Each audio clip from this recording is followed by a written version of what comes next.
scrolling down the screen. So much we're missing.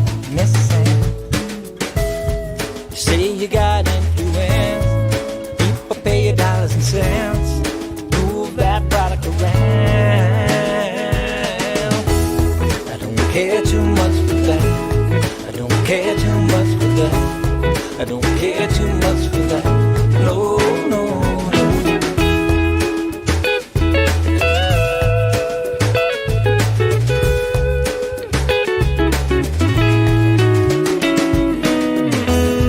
Use acquisition, your mind's attrition. Children not learning how to talk face to face. No, I don't like it, but I am gifted too. So what are we gonna do? I don't care too much for that. I don't care too much for that. I don't care too much for that. No, no, no.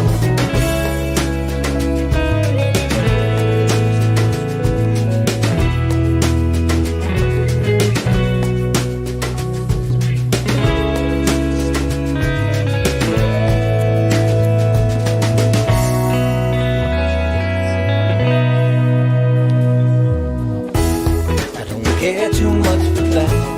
I don't care too much for that. I don't care too much for that. No, no, no.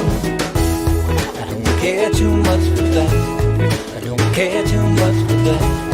I don't care too much for that. No, no, no.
I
Good morning. My name is Jay Andrus, and I am the interim coordinator for our bar church downtown at 425, and I'm going to give you guys some announcements today. If you came in through our doors, you should have received a bulletin today. That bulletin is going to outline what's going on in the church, impact reports, that sort of thing. If you have kiddos, birth through 5th grade, we do have a kids venue that you are more than welcome to take your kiddos to. If you go out into the lobby, someone will direct you where that venue is. Down at Bar Church at 425, we are currently in a series on community and ways to get plugged into our community, outreach programs that are currently going on. And this week, we are going to be talking to Kevin and Carson Prather with Urban Roots Farm. They are going to just give us an idea of what they're doing, what's going on, how we can get involved in what they're doing. So if you're looking for a place to hang out with other people here at the venue and get involved, come and join us at 425 Walnut at 6:30 on Thursday. And if you are wanting to get connected, find out what's going on, you can download our Church Center app. That is going to give you updates on social groups, small groups, set up recurring donations, those kinds of notifications. And lastly, if you are new here, you should have gotten a bag. There is a welcome card in that. We would love for you to fill that out so that we can get connected with you. We are so happy you're here. All right, if you would, stand with us. We're going to sing a few songs together. We're glad that you've joined us this morning. We love you guys.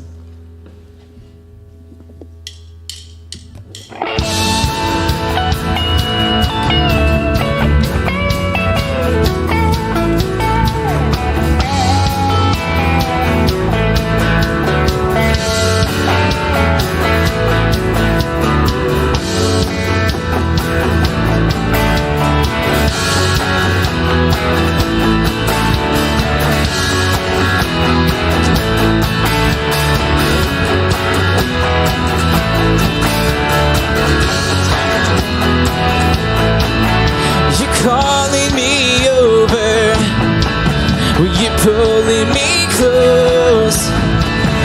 With love you surround me, you're keeping me whole.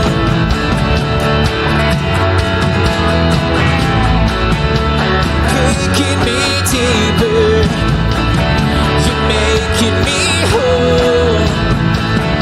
Your grace to love me, restore my soul. Now I'm in you because of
When I wake up in the morning, gonna walk in love. When the evening sun is falling, gonna walk in love.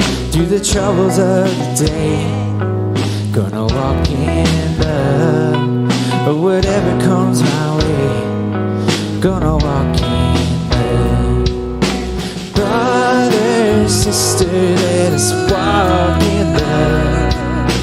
Oh, gonna walk in love. Sing hallelujah, we shall overcome. Oh, gonna walk in love.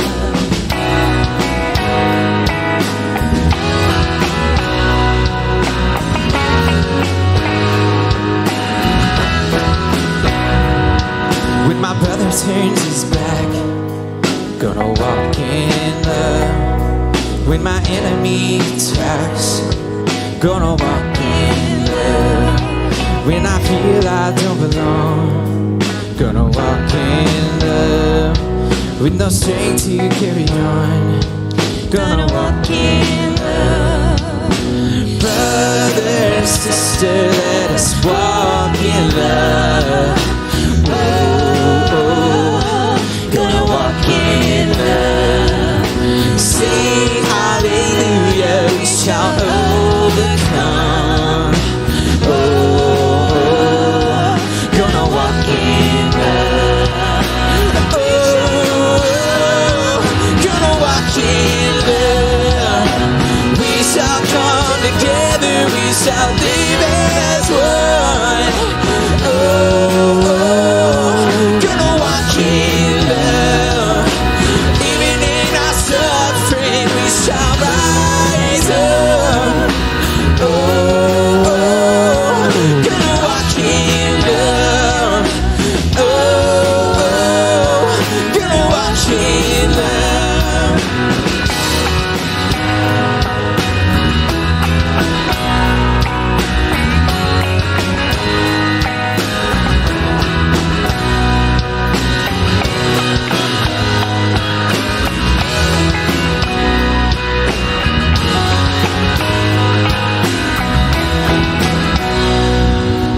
Brother, sister, let us walk in love.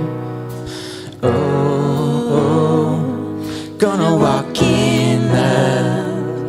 Sing hallelujah, we shall overcome. Oh, gonna walk in love. We shall come together, we shall live as one. Oh, gonna walk in love. Even in our suffering, we shall rise up. Oh, gonna walk in love. Oh, gonna walk in love. Oh,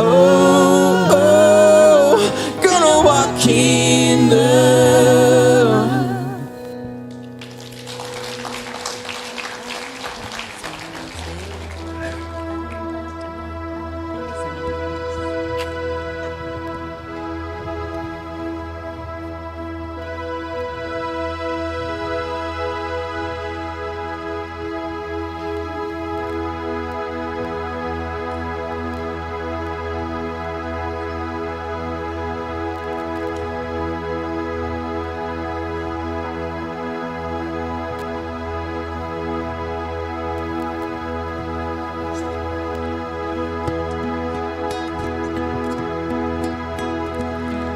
I am loved in my Father's arms, they welcome me.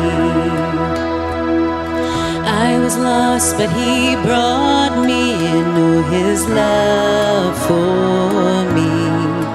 Oh, His love for me. Who the Son sets free, oh, it's free. Child of God, yes I am. Free at last, I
singing. You guys can have a seat.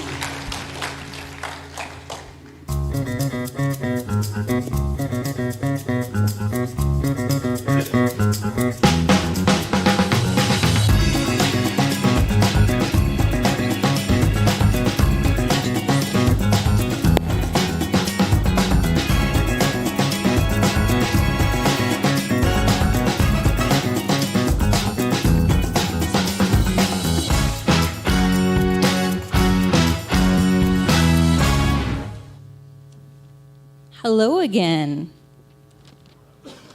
I am going to tell you guys about a project coming to our community and some of the lives that it's going to touch. Every few months, she stands before the judge. She has made so many changes since she gave birth in the hospital with no home to take her baby home to. She has been navigating the resources, been sober for 10 months, has held down a job that she has now been promoted in, and has finally received support for her mental health, and for the first time in decades, feels like her mental health support is working. But a history of evictions and a very minimal income in comparison to rental costs has made finding her own space beyond challenging. She asks, how can you be stable if there is no way to be independently stable and poor? With no support system, she is exhausted. She worries she will never bring her baby home. After fleeing a domestic violence situation, this woman slept in her car with her dog. The dog both kept her warm, offered an element of security, and helped with her mental health during this hard season. She tried to call many shelters for help, but was not able to enter with her dog. She did not have anyone that she trusted to keep the dog for her, and she could not bring herself to surrender the animal who had helped her through so much. Days turned into weeks, and weeks turned into months. As the weather got colder, sleeping in the car was no longer a safe option. Multiple men offered her shelter, but she knew that the offers came with strings and expectations, but she was cold. After aging out of foster care without a support system, this young adult found themselves on the street. They were in a housing program but could not afford their rent on their minimum wage job once the subsidy ended. With no family that they can ask for help, they ended up on the streets. They crash on couches of friends, sleep at cold weather shelters, and sometimes sleep in a stairwell. Roots of the Community is a program currently being funded and designed to support each of these individuals. Roots will offer trauma-informed services in the form of daycare, parenting classes, tutoring programs, support groups, access to counseling appointments, shuttle service, respite care, and even a dog park. There's so many other services that they are going to be offering, and in partnership with the Connecting Grounds, multiple local organizations, and now the venues, we have signed a letter of support. Today, all of our offering is going to go towards funding Roots of Community, anything in person and online. You'll also be able to buy a t-shirt from their website to support this project. Thanks, guys.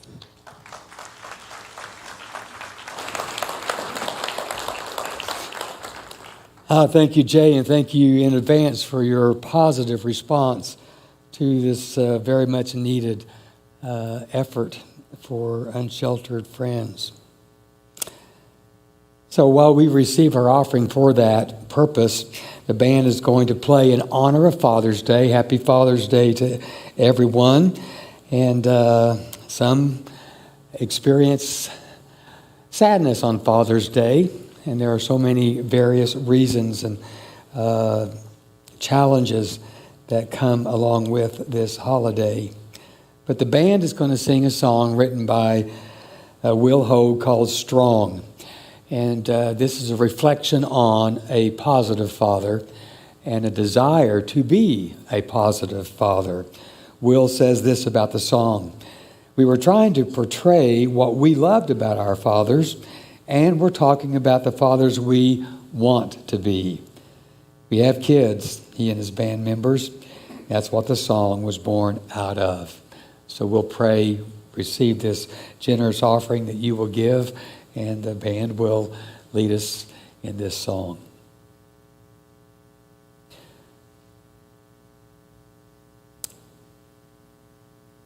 God, we come to you today recognizing that traditionally, metaphorically, you are known primarily to people as a father. And we recognize, however, that's just a word that is used to describe a culture's understanding of you, and you're beyond gender. You are love, and that love is expressed in all genders. And so we come to you today as a divine parent, the divine source of love and goodness and peace. So those today who are celebrating their fathers, we do celebrate with them. And we express and experience joy with them. For those for whom Father's Day is so very difficult, for reasons of a lost father, an abusive father, a father that was never known, we mourn and we grieve and we just sit in silence in that suffering of those experiences. We acknowledge today that a person can be a father figure regardless of blood relation, regardless of gender. And we thank you for all those people who have stepped into our lives and provided that encouragement, that love, and that direction in our lives as the role of a dad. So thank you for expressing to us in the multifaceted ways that we cannot even comprehend of you yourself. And we embrace that today in love. In the name of Christ, all throughout this universe we pray. Amen.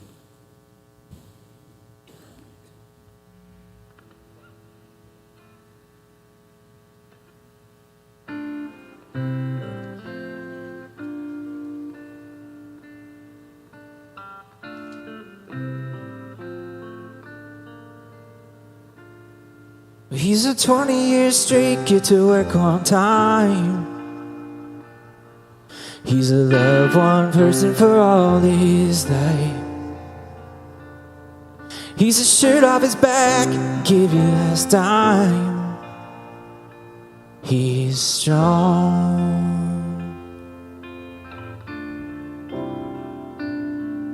He's a need to move something, you can use my truck. He's an overtime worker when the bills pile up.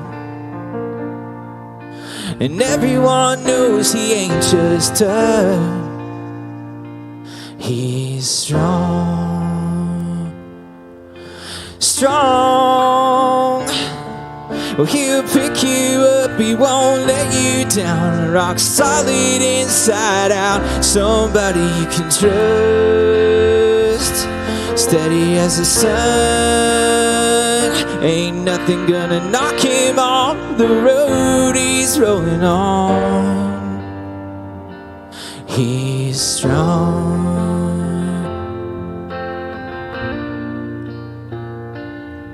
It ain't what he can carry, what he can lift. It's a dirt road lesson talking to his kids about how to hold your ground and how to live strong. He's strong. Well, he'll pick you up, he won't let you down. Rock solid inside out, somebody you can trust. Steady as the sun, ain't nothing gonna stop him from the road he's rolling on. He's strong.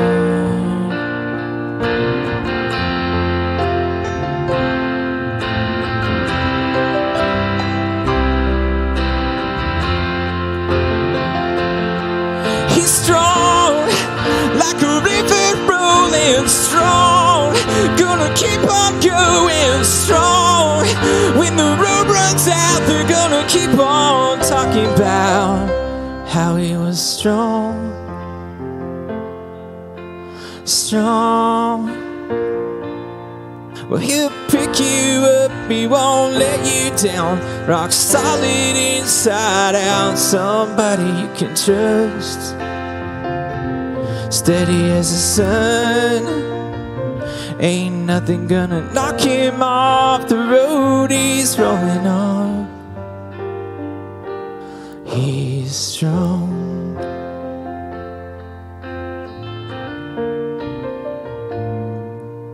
And everybody knows he ain't just tough. He's strong.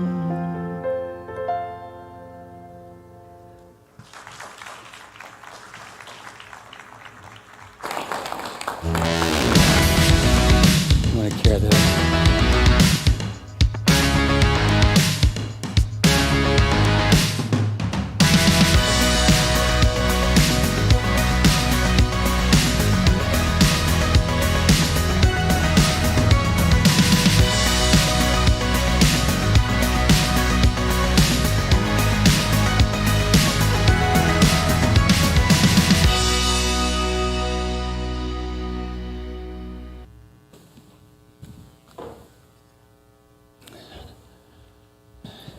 Thank you, Don. We've got quite the collection today, don't we?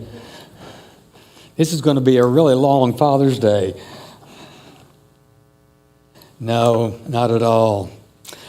There's an online magazine called Jezebel, and in that magazine there was an article written by Hortense, and I'm not sure if I'm pronouncing her name correctly, Hortense Smith, and she says, my 4-year-old nephew recently answered the front door wearing a fireman's hat, a Lightning McQueen shirt, and a pair of my niece's Disney princess shoes, carrying a purse filled with Matchbox cars.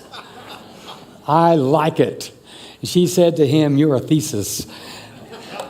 Yeah, somebody to learn from, to understand. I was taught growing up that men did not wear pink.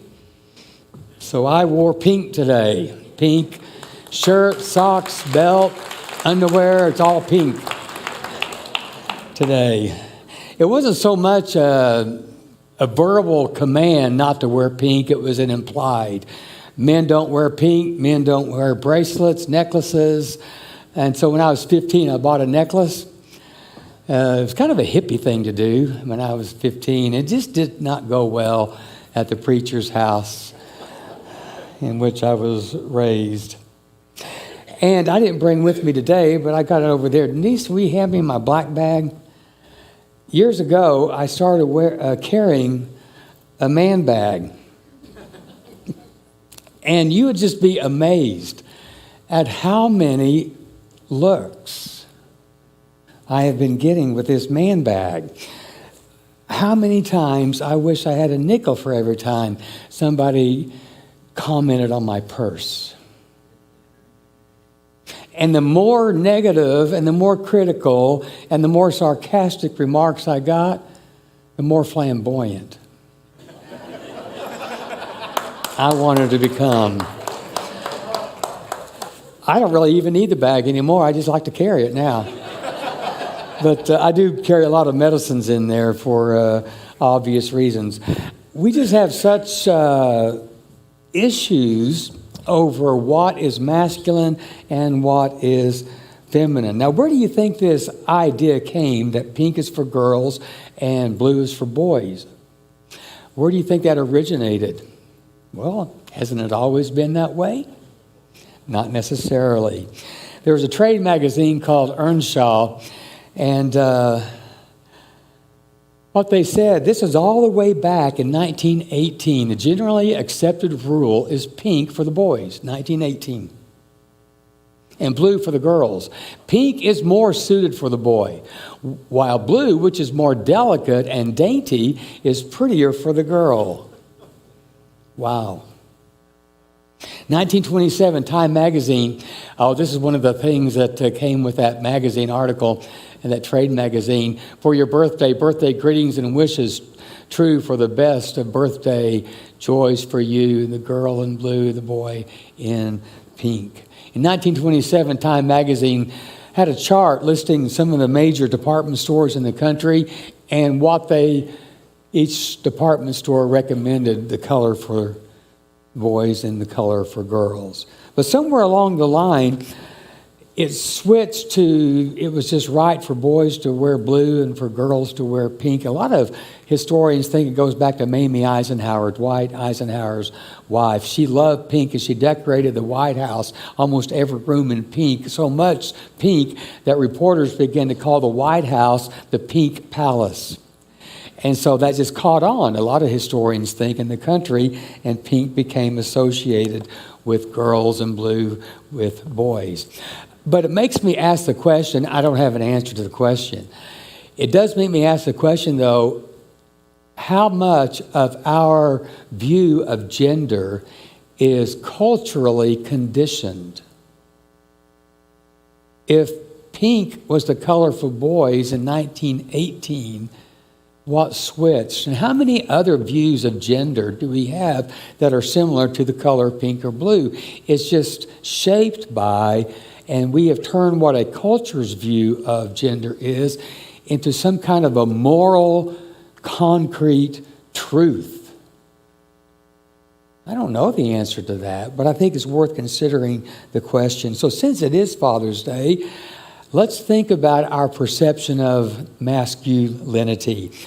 Masculinity has been in the news a lot lately. There is a message that is consistently being disseminated, and I don't know if it's true or not, but there's this message that masculinity is in danger of extinction, that masculinity is being threatened.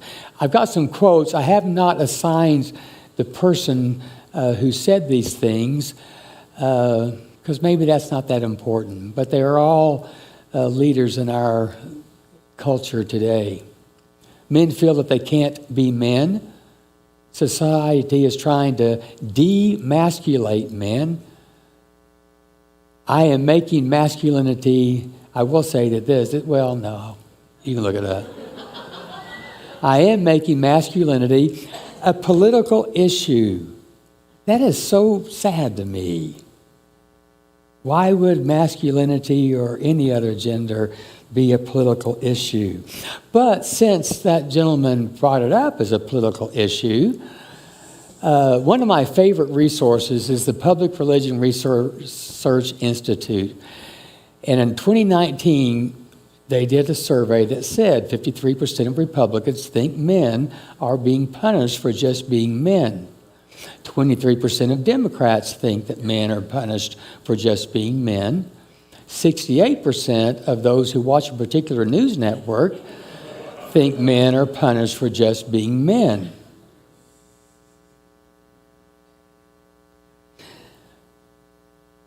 "53% of Republicans say that society has become too soft and feminine. 26% of Democrats say that, and 73% of those who watch that particular news network." Now, what does that tell us? I'm not saying the Republicans are right, the Democrats are right, the persons who watch that news network are right, but it has become political, hasn't it? It also tells me that a lot of our view of right and wrong, a lot of our view of gender issues are shaped by other forces. Unfortunately, what political party or what people in that political party versus this political party might listen to, and where they get information and where they get guidance. So my question today is, regardless of what political party we are and for whom we vote and what news program we listen to, we are in a church today, and it's a church that is committed to love, and it's a church that has the understanding that this love is so beautifully expressed in the person of Jesus. So why not allow our understanding of Jesus, and that may differ too, shape our view of gender? Not a news program, not a political party, but our view of Jesus. So, Joey, if you're still back there somewhere, will you roll out the whiteboard? Thank you. We're going to tag team it today. So I need your all's help with something. Just shout out for me. What does it mean to be a good man? You're at a funeral and the pastor says about the deceased, he was a good man. What do you think the pastor is talking about? Trustworthy. Anything else? Honest. Kind. What was that? Loving, sensitive. Gosh, I want to be a good man. Generous. Oh my gosh, we keep going. Caring. I like it. Surviving. Provider. Thank you. And a genuine man. Okay. I'm running out of ink. Dependable. And honorable. Okay, I'm going to erase that. I'm asking another question. Those are great qualities for everybody, aren't they? But I get what we're saying. A good man is this. Yeah, I like it. Okay. Oh, man. Sorry about the booty shake while I'm erasing this over here.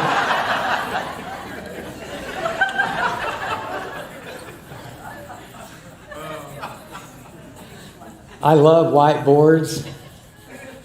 I just wish they would go back to being white after I write on them. Okay, let's change this from good. What in our culture's understanding is a real man? Like, what does somebody mean when they say man up? Tough, strong. Strong, tough, masculine, all right? Tough, strong. What's that? Straight? I think you're right, though. That's sad, isn't it? Not vulnerable. I can't spell straight. Not vulnerable. Don't cry. Don't cry. Handy, okay. Oh, gosh. Hard worker. All right, get the idea? Somehow in our culture there is a different understanding between a good man and a real man. Joey, thank you so much. Give Joey a hand. He is so multi-talented. So what do we do with this? Culture's understanding of a good man and a real man. I mentioned last week that Denise and I, let's see if the picture's up there, went to see the second Top Gun. And when we got in the car, you always do that with a movie. You kind of say, well, what do you think about it? And what do you think about it? So we said, what do you love about it? And we both love the same thing. We both love, there's some good, funny humor in there at times, but we both really love the opening scene. It was the same opening scene as Top Gun 1. There's just something about that Kenny Loggins song. And watching those fighter jets on the deck of that ship do that. What do you not like about it? We both did not like the same thing. Early in the movie, Tom Cruise is in the hangar, and he's reading something. And he goes to walk to sit down in a chair. And the way he sits down in it is to swing his leg over and sit down. And just like 5 seconds later, the camera angle showed that the table that the chair was sitting by was about 2 feet away from the chair. And it would have been a whole lot easier if Tom Cruise, Maverick, would have just walked between the table and the chair and sat down. But no, he's got to swing his leg over because that's how men sit. And I just thought, really? Is this what this whole movie is going to be like? And it kind of was, a bunch of shirtless men out there playing football.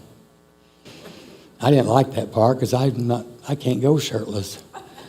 I can, it's just not a pretty sight. So I had to ask myself, okay, if I want to be a man, is that how I'm going to have to sit down every time? I'm going to go to Metro Grill, where our good friend Pat runs that place, and Sherry.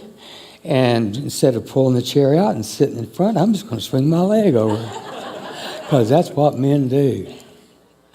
And so this whole idea of manhood and how men are supposed to act, I think we're a little bit confused about that today. I know that we are in our culture. In response to a really powerful article about masculinity, this dad wrote about him and his own son. My son, a high school and college wrestler who achieved much success on the mat, is one of the most sensitive souls I know. But far too often, excuse me, I'm going to get a drink. I'm having a little bit of trouble breathing today. Can you hear that? Can y'all hear that? Sorry about that. I'm not going to fall or anything, but I may have to slow down. But far too often, I cheered his masculinity, his fierceness, and his muscles. I should have been cheering his kindness, his empathy, and his innate ability to be gentle. Those emotional qualities are what really make him strong. Boy, this goes so well with the song that the band played this morning. Strong. What does it mean to be strong? In our culture, to be strong mostly meant muscles. And I kind of wish I had more muscles. I'd love to look as good as Tom Cruise on the beach, but I don't. But maybe we need to redefine strength as this father's understanding. Maybe strength is the strength to be vulnerable. The strength to admit that you're wrong and to say that you're sorry and ask for forgiveness. Maybe it's the strength to be empathetic. Maybe it's the strength to ask for help. Those are qualities that typically we do not associate with strength. And maybe we've been looking through the wrong lens. Most of us are not taught that those are masculine qualities. Admitting you're wrong, being vulnerable, and empathetic. The messages that we hear, many of us from young childhood on to the age that I am now, are demeaning, not just to the masculine, to the feminine, and to all genders. Take a look at this video that reviews for some of us what we have heard.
Many things we also hear from the church, maybe not as bold as some of those things were, but we've heard them anyway. 100 years ago in the 1920s, an evangelist by the name of Billy Sunday said this: Lord, save us from offhanded, flabby-cheeked, brittle-boned, weak-kneed, thin-skinned, pliable, plastic, spineless, effeminate, sissified, 3-carat Christianity. Sunday's fear about sissified Christian men was in a culture in which women were getting the vote, in which the androgynous flappers girls were all the rage, in which technology was changing how men were engaged in the workforce. And in these cultural shifts, there was pushback from the religions.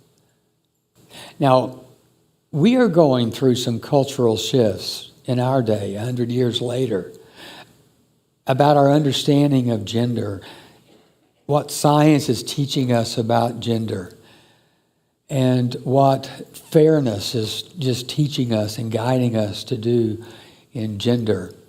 And there's a lot of pushback about those change in views. And a lot of people use religion as a weapon to push those views back and to submerge those views.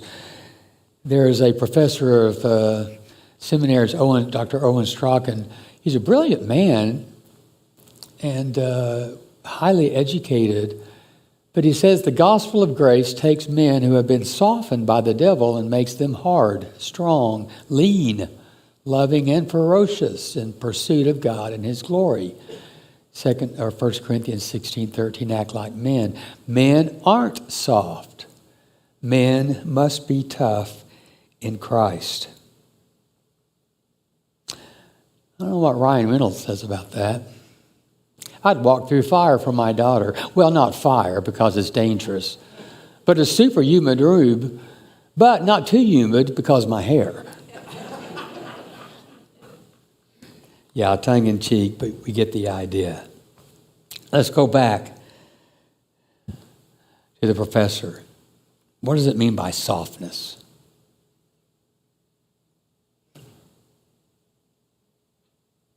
Is softness not manly? Does softness mean to be gentle? Is it not manly to be gentle? Is it not manly to cry every once in a while? Or all the time? As in some people's cases is. One of my favorite authors of the past in my life in the Southern Baptist world and in a previous church is a guy named Steve Farrar. And in his book called Point Man, he made this statement: God made boys to be aggressive. We are to accept it and channel it. So what if you are a boy and you're not aggressive? What if you are a girl and you are aggressive? Those are messages that we have been given most of my life anyway, and maybe yours as well, and it shapes how we view ourselves and how we view other people. I really do love this image that Whitney Esquivel on our staff sent to me and then shared online on Facebook. Boys can wear flowers, dance, wear pink, bake cakes, be scared, be artsy, be feminist, be kind, be a superhero. Author Glennon Doyle says the problem is that the parts of themselves that our boys have been banished from are not feminine traits, they are human traits. There is no such thing as a feminine quality, she says, because there's no such thing as masculinity or femininity. Femininity is just a set of human characteristics a culture pours into a bucket and slaps with the label feminine. Now, you may not agree with that, and that's really okay, because that statement contradicts what many of us were raised with. And I get it if that kind of pushes against the grain a little bit on you. But it goes back to my question earlier, how many of our views are shaped by culture instead of by reality? I just want you to consider that. And you consider that with what I say. Because I am living in a particular culture that's different than the culture in which I was raised. And you have to consider what my views are out of that culture as well, to see if it is reality. A 12-year-old boy stood in front of a coffin where his granddad was lying. It was the night before the memorial service, and his parents wanted this 12-year-old boy to say goodbye to Grandpa. And when he did, he began to sob.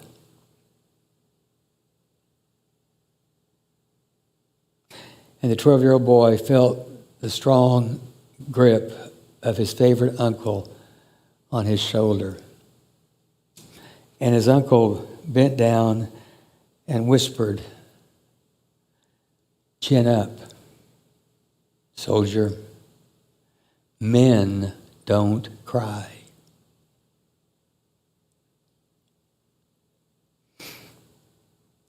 Later on, that 12-year-old boy heard the story about, or read the story of John chapter 11 about a man named Lazarus who died, and Jesus was a friend of Lazarus, showed up in the town that Lazarus lived and asked Lazarus' sisters to take him to the grave. They did. And standing there at the grave where Lazarus was buried, it is recorded that Jesus wept. A 12-year-old boy had read that story before. A 12-year-old boy had heard that story before. But in the context of his grandpa dying, he heard it for real. And what he heard were two voices. On one side, he heard the voice of his uncle, "Chin up, soldier. Men don't cry." Then he heard the voice of Spirit, who whispered, "Jesus cried." My challenge for myself, and maybe you want to accept this challenge too, is my view of gender shaped by truth, by reality, or shaped by my culture? I'm at that point where I really just almost don't give a rip anymore. If something that I've held on to is proven to be culturally conditioned instead of truth, I am so ready just to give that up, just to let it go. And I just ask you if you're ready to do that too. Or do we not really want truth? I don't know.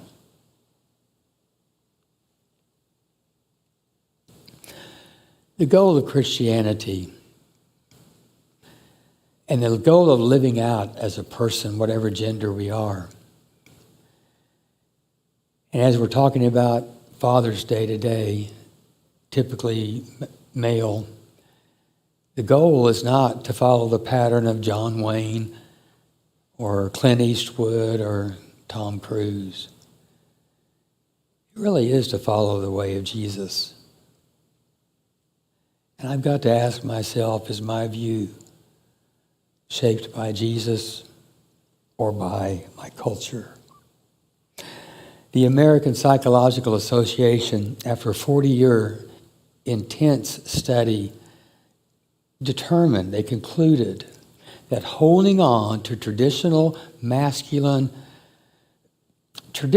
cultural views of masculinity are harmful to everybody, especially to the men. They discover after this study that 90% of homicides in the United States are men, committed by men. Men represent 77% of homicide victims, and men are 3.5 times more likely than women to die by suicide because real men don't ask for help. Real men don't express their feelings. We just bottle it up and it explodes. On May 16, Daniel Defense, a gun manufacturing company, posted this tweet. Uses the proverb, train up a child in the way he should go, and when he is old, he will not depart from it. That was May 16, just a few weeks ago.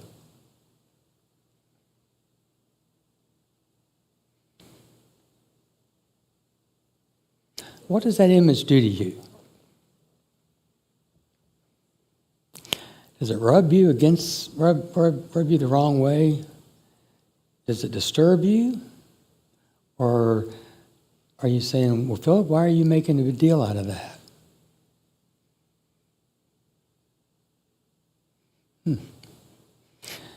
May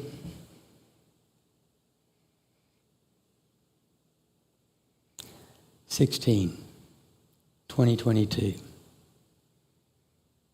It was 1 week later that an 18-year-old with a weapon made by Daniel Defense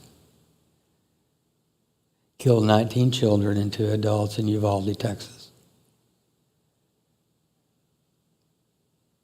The Remington Company has been around a long time, has this as their advertising, one of their advertising campaigns. Consider your man card reissued. You've been sissified, you've been feminized, but you get one of these and you're a man again. I just wonder today, what kind of masculinity are we training our children to embrace and to express? Is that what it means to be a man? Terrence Real, Paul, I jumped ahead because it's almost time to quit. Paul writes to the Galatians, but the fruit of the Spirit, he talks about the works of the flesh earlier.